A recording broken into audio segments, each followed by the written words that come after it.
Ces images, elles nous sont parvenues ce matin, images de propagande, vous le disiez Céline, des soldats de Kim Jong-un, donc engagés dans des combats dans la région de Koursk, et ils avancent sur des champs de bataille. Vous voyez sur ces images des batailles avec comme ça des décors enneigés, on les voit qui manœuvrent entre les bâtiments en ruine, des véhicules renversés, ils tirent des obus, ils lancent des missiles, ils font des réunions comme ça dans des bunkers, campagne de propagande savamment orchestrée par le régime avec ces images, vous les voyez au ralenti. L'objectif, c'est montrer l'esprit combatif des soldats nord-coréens.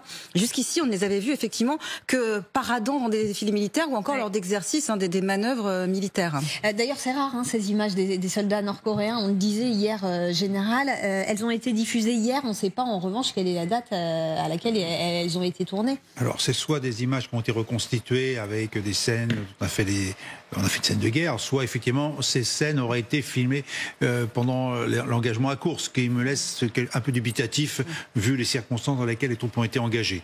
Donc on est bien dans un film monté, mais qui met en valeur l'intervention militaire, presque avec succès selon le grand leader, des troupes coréennes. Donc il met en valeur l'armée, mais après on peut extrapoler sur tous les effets recherchés.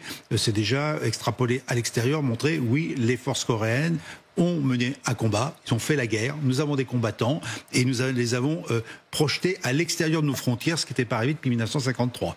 Et puis rappelons quand même qu'on parle de 10 à 12 000 hommes, plus ou moins, sur une armée quand même de 1 million et quelques de combattants, avec un service militaire de 7 à 10 ans, ce qui fait comme un peu long, hein, et puis avec quand même quelques doutes sur les équipements réels de cette armée en termes de qualité. Voilà, on en est aujourd'hui. Donc effectivement, c'est l'image d'une force militaire, d'ailleurs au service peut-être d'autres États frères, sait-on jamais, et puis aussi une menace régionale qui dépasse cette fois-ci le niveau du nucléaire. N'oublions pas que la Corée du Sud et la Corée du Nord ont un petit différent frontalier. Alors un mot de Vladimir Poutine qui la semaine dernière qualifiait le comportement de ces soldats nord-coréens d'héroïque. On sait quoi exactement de leur rôle à Koursk aux côtés des soldats russes? On ne sait pas grand-chose.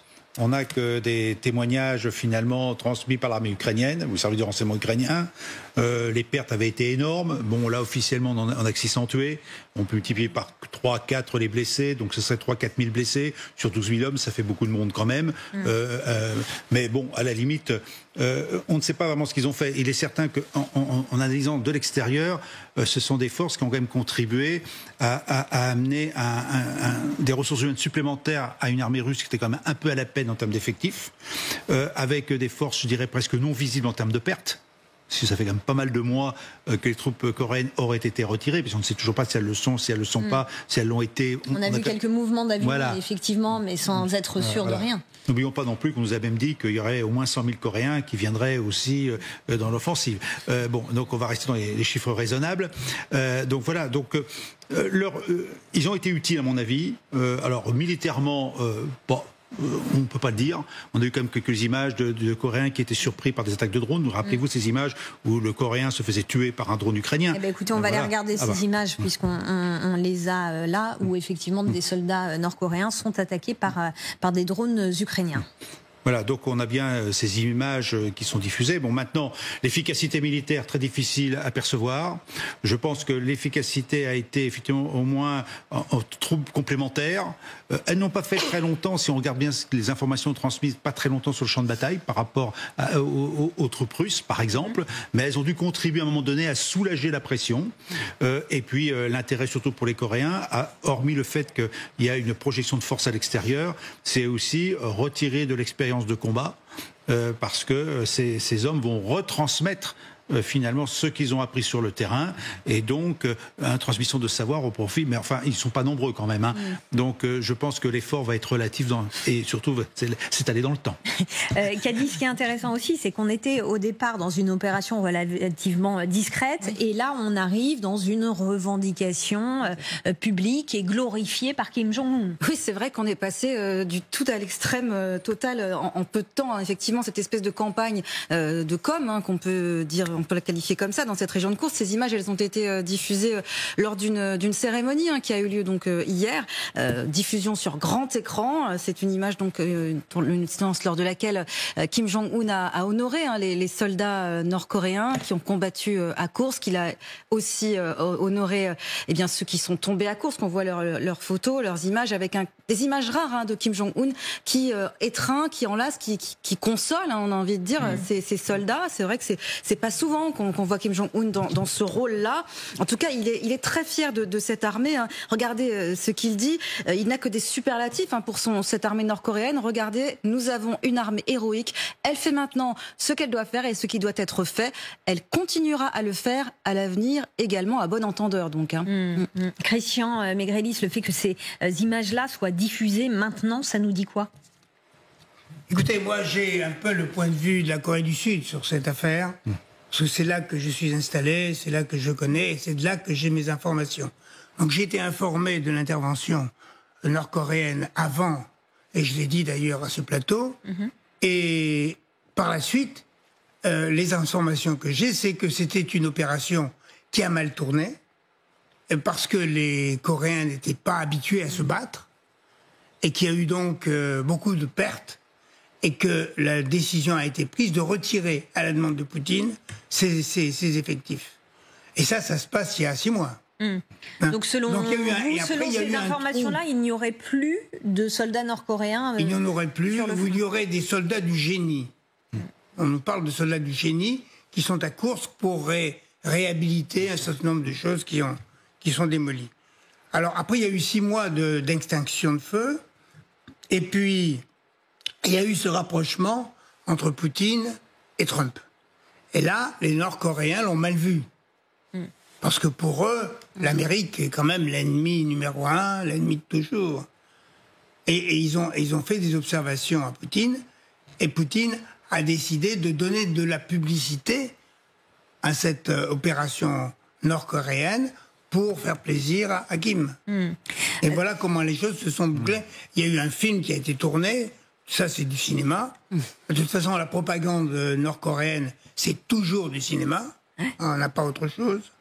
Et ça permet aux chaînes de télévision et à nous-mêmes de parler un peu. Violetta Moscalou. Juste pour rebondir sur ce qu'expliquait très bien le général tout à l'heure, que l'utilité de ces forces sur le terrain, elle est vraiment à mettre en doute, mais l'utilité, elle a été sûrement aussi pour les leaders, en fait. Poutine, qu'est-ce qu'il veut montrer avec ça? C'est qu'il est capable d'embarquer ses alliés concrètement sur le terrain, en fait. Donc, c'était aussi pour montrer à l'Occident que, ses amis dictateurs, les régimes autoritaires le suivent, en fait. L'Iran qui fournit les Shahed, la Corée du Nord qui amène les soldats, en fait, et tout ça. Et sachant que la Corée du Nord amène pas que les soldats, parce qu'ils donnent beaucoup de munitions. 30 à 40% des besoins en munitions de la Russie sont fournis par la Corée du Nord aujourd'hui. Des missiles, de la main-d'œuvre aussi en Russie aussi, contre bien sûr de l'argent, de pétrole, technologie, et contre aussi une espèce de couverture diplomatique en soutien de la Russie, de la part de la Russie dans le cadre du Conseil de sécurité de l'ONU, en fait. Donc c'est du donnant-donnant, gagnant-gagnant au niveau des deux leaders, en fait. Mais c'est sûr qu'il y a une problématique, en fait, de cette supply chain de guerre, en fait, qui a été consolidée entre la Corée du Nord et la Russie, et qui peut être amplifié s'ils le décident. Et par contre, il y a comme vous disiez tout à l'heure très bien, le fait que les Coréens étaient énervés d'avoir vu le rapprochement entre la Russie et les États-Unis. Il y a des frictions aussi sur l'axe sino-russo-nord-coréen, parce que Pékin n'a absolument aucun intérêt de voir le Nord se réarmer. Et donc, ça montre en fait effectivement la complexité de ce monde global, multilatéral, polyleadership et tout. Mais si ça sort en ce moment, je pense qu'il faut le lire comme un message pour les Occidentaux, pour dire la Russie, la Corée du Nord, enfin, ils veulent montrer que ils envisagent une option, une possibilité stratégique de l'affrontement, et style, faites attention. Général, et certains observateurs disent les Coréens du Nord n'avaient aucune expérience du combat moderne. Est-ce qu'il est possible qu'ils en aient acquis avec l'utilisation des drones, la technologie, voilà, tout en se rappelant ce que vous nous disiez, c'est que finalement ils ne sont pas très nombreux. Ceux qui ont subi l'épreuve du feu, effectivement, sont quand même très peu nombreux. Et l'expérience ne peut pas dire effectivement qu'elle a été très probante. Ça n'a pas changé, apparemment, le cours de la bataille de Koursk. C'est comme les Russes qui ont fait l'essentiel du travail, apparemment aussi. Je dis apparemment parce qu'on n'a quand même pas beaucoup d'infos. Voilà. Maintenant, est-ce qu'ils ont beaucoup appris? Ils ont appris un peu. Est-ce qu'ils vont complètement pouvoir transférer dans leur armée? en partie sûrement. Mais ça ne suffira pas. Je dirais que, de toute façon, ils regardent ce qui se passe. Mais si ils regardent, c'est qu'on est dans une logique peut-être d'armée d'emploi. Et on revient avec ce qu'on vient de dire, une projection de force à l'étranger. C'est-à-dire, à un moment donné, vu ce qu'ils ont vu, alors soit ils disent, le grand leader dit, bon, je vais peut-être tenter ma chance encore ailleurs auprès d'un autre allié autoritaire, ou alors je ne recommence plus la même affaire. J'ai clos l'affaire il y a 2 jours en remettant des décorations, en prenant soin des familles, en honorant les soldats, et après je vais rester dans mon précaré, dans ma Corée du Nord isolée, parce que finalement, je vois que mon armée ne serait peut-être pas prête à un vrai conflit. Et le vrai conflit, c'est avec qui? Peut-être les Américains, mais avant tout la Corée du Sud. C'est là le grand ennemi. D'ailleurs, j'ai lu tout à l'heure que la Corée du Sud avait fait des tirs de sommation à sa frontière, donc vis-à-vis de la Corée du Nord, a priori. Donc, il y a une tension, et je pense qu'il y a aussi un test voulu par Kim Jong-un de déterminer, voir est-ce que son armée serait capable d'accomplir un conflit conventionnel. Et là, je pense qu'il a comme une réponse. Son armée ne sera pas prête avant un certain nombre d'années, et peut-être même qu'il sera plus au pouvoir le jour où ça arrivera, parce qu'il sera mort. Ça sera autre chose. Merci.